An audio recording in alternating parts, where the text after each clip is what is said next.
Nako, breaking news po ito mga kababayan at alam niyo ba siguro sa ating mga taga-subaybay ay kilala niyo naman, di ba? Yung reporter po ng Net25 na si Eden Santos or Eden na kung saan ay talaga namang napakatindi ho magtanong diyan po sa mga opisyal ng PCO, yung Presidential Communications Office.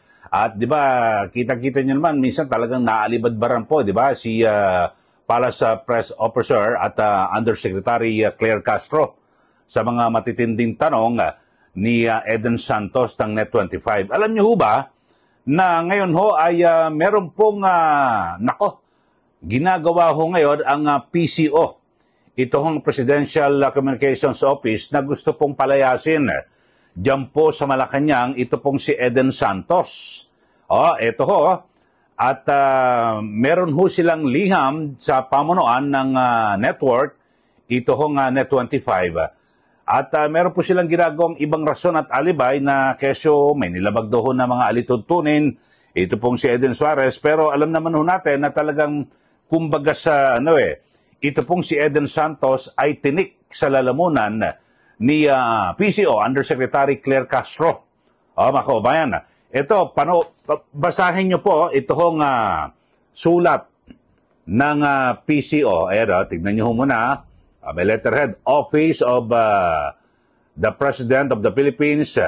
Ayan basahin nyo Presidential Communications Office, Manila, PCO. So, ito may petsang June 27 at naka-address po ang sulat. Ito basahin natin para mas malinaw. Ayan naka-address po ang sulat kay Ginoong Paul Padua, ang news chief ng Net25. Ito basahin nyo Ito at babasahin ko para mapakinggan nyo rin mga kababayan. Ito, greetings, dear Mr. Padua. Greetings from Malacanang. Ito we hope that this letter reaches you in good health and in an even better disposition. Ayan yung unang paragraph. Ito, basahin nyo.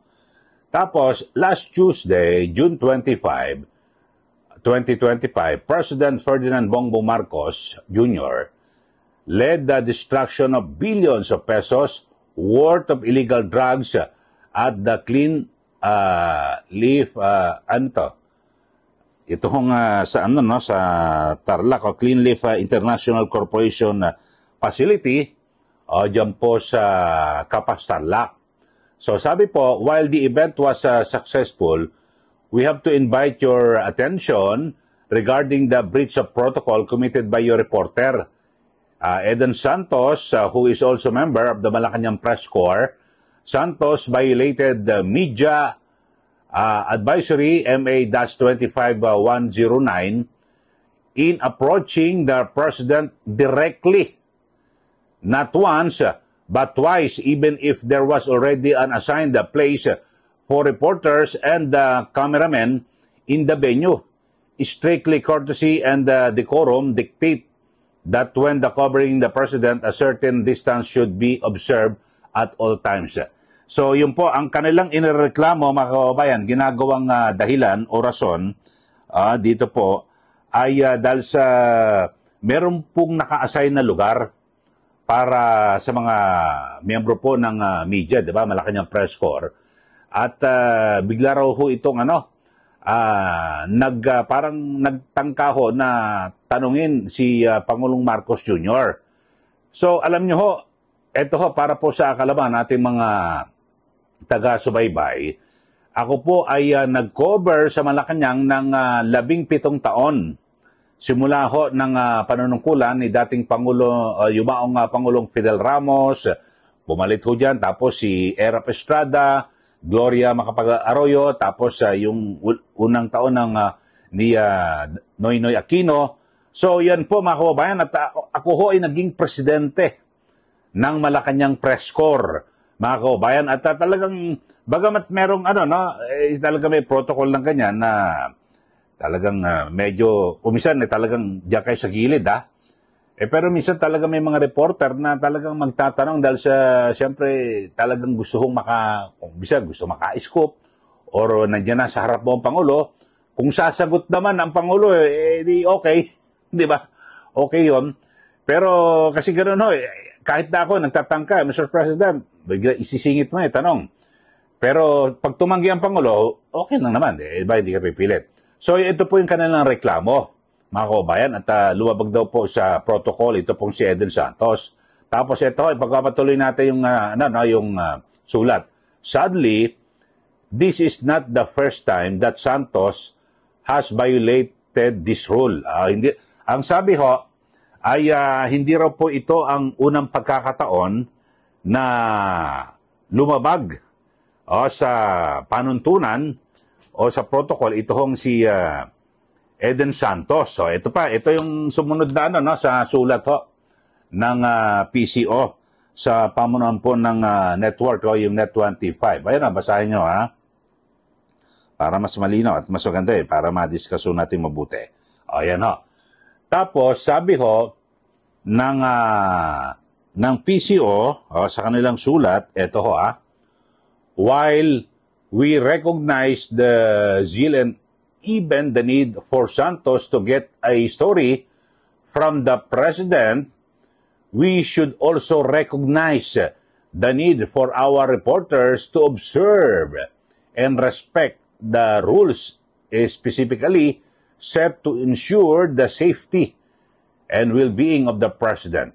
So these rules do not only apply to the media covering the President but to all. Ayan po. At tapos sabi niya, it is in this light that we respectfully request. Ito na ho, yan mga kababayan, pinapalayas daw sa Malacanang si Eden Santos. Sabi ho, it is in this light that we respectfully request that a new reporter be assigned to cover the President and the other government agencies inside Malacanang. Ayon. So, ibig sabihin, gusto nilang papalitan ito pong si Eden Santos. O tanggalin po dyan po sa Malacanang at palitan ng ibang reporter ng Net25. Other reporters who were seen and recorded breaching the protocol last Tuesday will also be admonished. Hoping for your favorable response to our request.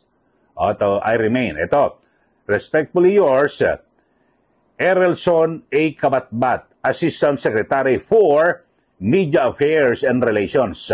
Yan ho, nabasa niyo naman siguro at nakababad ho mga kababayan. So, grabe ho itong PCO at kung ano-ano mga ginawa lang ho na mga parang alibay ho ito mga kababayan. Alam naman ho natin na matagal na talagang mainit ang dugo na mga taga-PCO dito po kay Eden Santos. Siguro naman ho na mamonitor nyo na talagang walang takot po ito magtanong Diba? At kapag nakita mo yung reaksyon ni PCO Undersecretary Claire Castro, talagang parang napapangiwi at sumisimangot. Di po ba itong si Attorney Claire Castro? Kasi talagang yung mga tanong grabe ho at di malaman ni Attorney Castro, ni Yusek Castro, kung ano ang kanyang isasagot, mga kababayan. Alam niyo naman, katulad ho yung nakaraan, natatandaan ko, isa ho sa tinanong ni Eden Santos, yung tungkol sa housing project. Kasi ang pangako ho ni Pangulong Marcos Jr. ay 1 milyong pabahay, 1 million units o housing units sa loob ng 1 taon. Di ba? Hindi niya masagot kung ilan. Tapos sinabi niya, binanggit ko na yan kahapon Alam niyo ho, kapag nagtatanong ang reporter, kahit na nabanggit mo kahapon, pwede mo pa rin sagutin kung talaga alam mo yung isasagot, di ba? Pwede mo nang sabihin, alam mo, nabanggit ko na yan kahapon, pero ulitin ko eto nga yan. So, yun ho. Tapos marami ho, di ba, yung mga issue sa bigas. No, talagang makikita nyo ho, siguro review nyo ho, napakarami ho, tayo mga vlog na rin na ginawa dito po kay Yusek Claire Castro at kay Eden Santos na kung saan talagang iritable. Kumbaga sa ay tinik sa lalamunan. Ito pong si si Eden Santos diyan po sa Malacanang. Lalo na ho kay Yusek Claire Castro, di po ba? So kayo ho, ano pananaw nyo ho rito? Kasi nagre-request po ang PCO dyan po sa pamunuan ng Net25, yung TV station, na tanggalin ho si Eden Santos sa Malacanang at para 'di ba sila po ay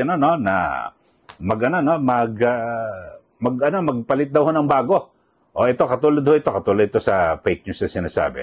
'Di ba na kung saan talagang ito pakinggan niyo ito, marami ho eh. A reporter asks PCO Yusek Claire Castro a question about fake news. Ito, yan, tulad yan. Ano po ba tayong mga ebidensya, mga documented na magpapatotoong itong mga vloggers na itong particular na lumalabas sa segment, talaga pong mga troll armies ito, mga fake news lamang yung kanilang ginagawa at sinasabi? Actually, syempre po, bago po tayo magbintang, alam naman natin, we have to presume them innocent until proven guilty. So, ang bawat isa po, kumbaga, i-verify muna po yan bago sa atin sabihin, ay, parte ka ng troll army. Ito lang ay mere description kung paano yung kanilang ginagawa. So far po wala pa kayong na-verify na masabi na ito talaga ay nagpapakalat ng fake news, ay troll army po itong mga ito? Wala pa po in particular, pero inaaral na po namin, kaya po yung mga ibang mga sinasabi nating fake news ay atin pong sinasagot hanggat sa makakaya natin. So hindi naman din po kayo kabilang doon sa mga masasabing nagpapakalat din ng fake news since wala naman po palang mga verified batayan yung inyong mga sinasabi.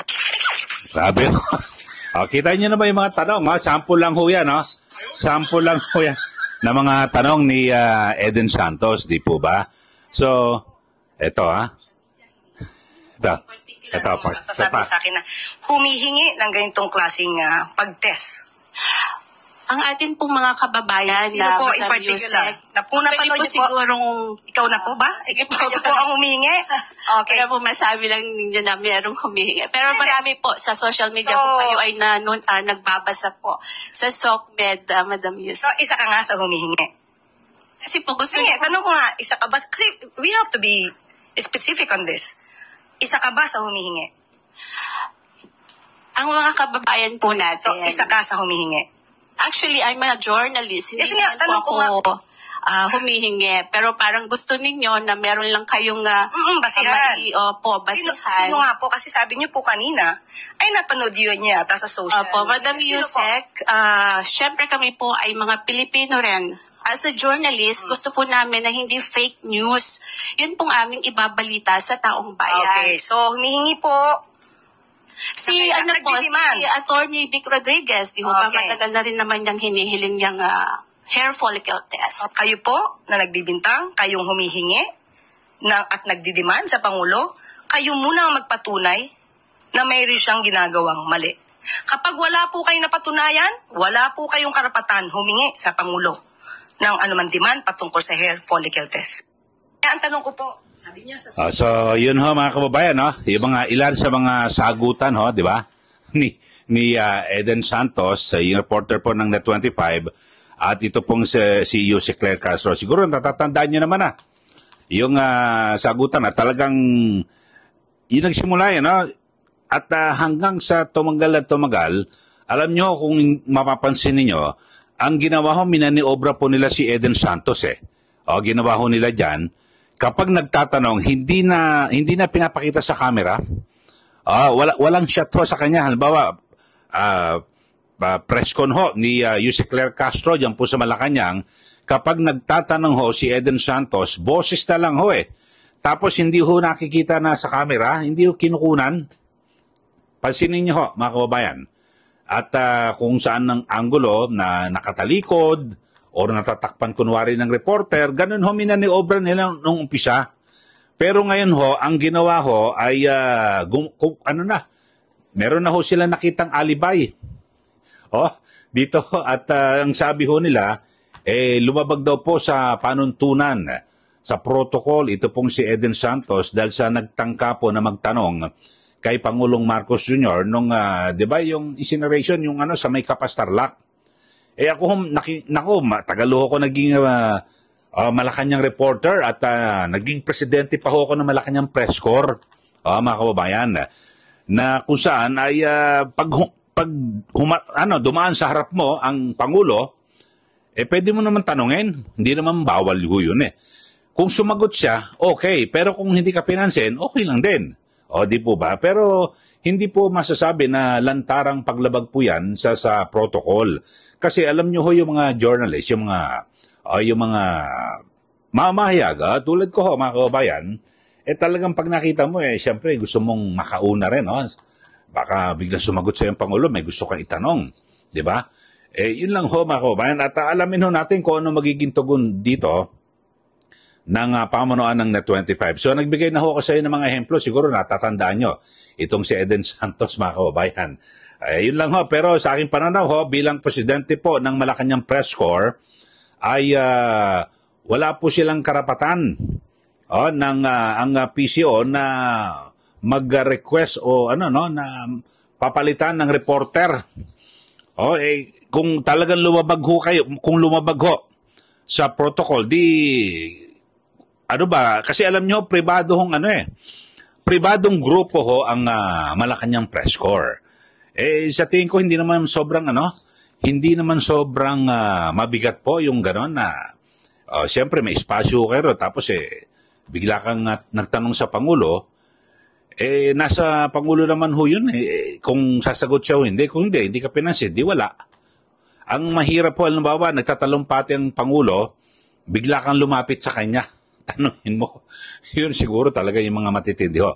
Pero ako sa tingin ko lang ho, mga kababayan, at ulitin ko ho, ako po ay naging presidente ng Malacanang Press Corps. At napakahabang panahon na ako po ay nag-cover dyan sa Malacanang. Ngayon lang ho ako nakakita ng ganito ho na dati ang inabutan ko po, OPS pa ho yan, Office of the Press Secretary. Ang tawag ko sa kalihim ay Press Secretary. Tapos sa bago yan, ngayon PCO Secretary, di po ba? So, ako tingin ko, alibay lang ho yan at naalibadbaran lang ho.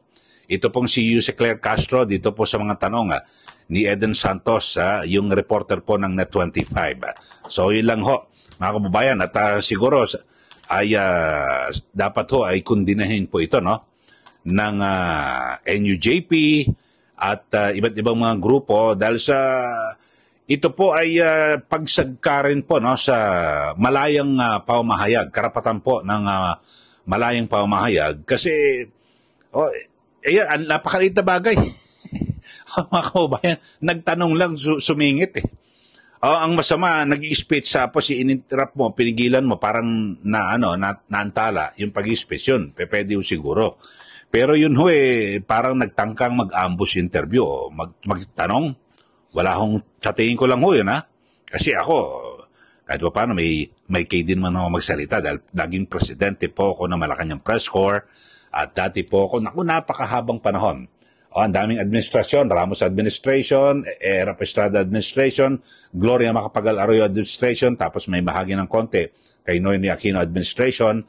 So, wala hong ganyan. Hindi po issue yan. Misa may nagtatangka, tapos misa inaasar pa nga ho namin May nagtatangka ho na mag-ambush interview, biglang, wala, hindi ka pinansin ni Presidente. So, wala ka pala yung kantsawan pa. Pero, sa tingin ko, ito ho mga kababayan, ang punot dulo ho dito ay kasi nagsisilbing tinik sa lalamunan ni Yusek Castro. Ito pong si Eden Santos, ang reporter ng Net25. Kayo ho, sa ating mga suki, sa ating mga viewers, kayo po ano masasabi niyo ho rito sa gusto hong pagpapalayas o gusto pong palayasin sa Malacanang? Ito hong reporter ng Net25 na si Eden Santos na grabe ho magtanong. Talagang derechahan po magtanong dito po kay Yuse Claire Castro. Sa mga bago lang po sa ating channel, mag-subscribe na po kayo at huwag niyo pong kalimutan na i-share at i-like ito po ang ating channel. Maraming salamat muli. Ito po si Kaeli. Magandang araw po sa ating lahat.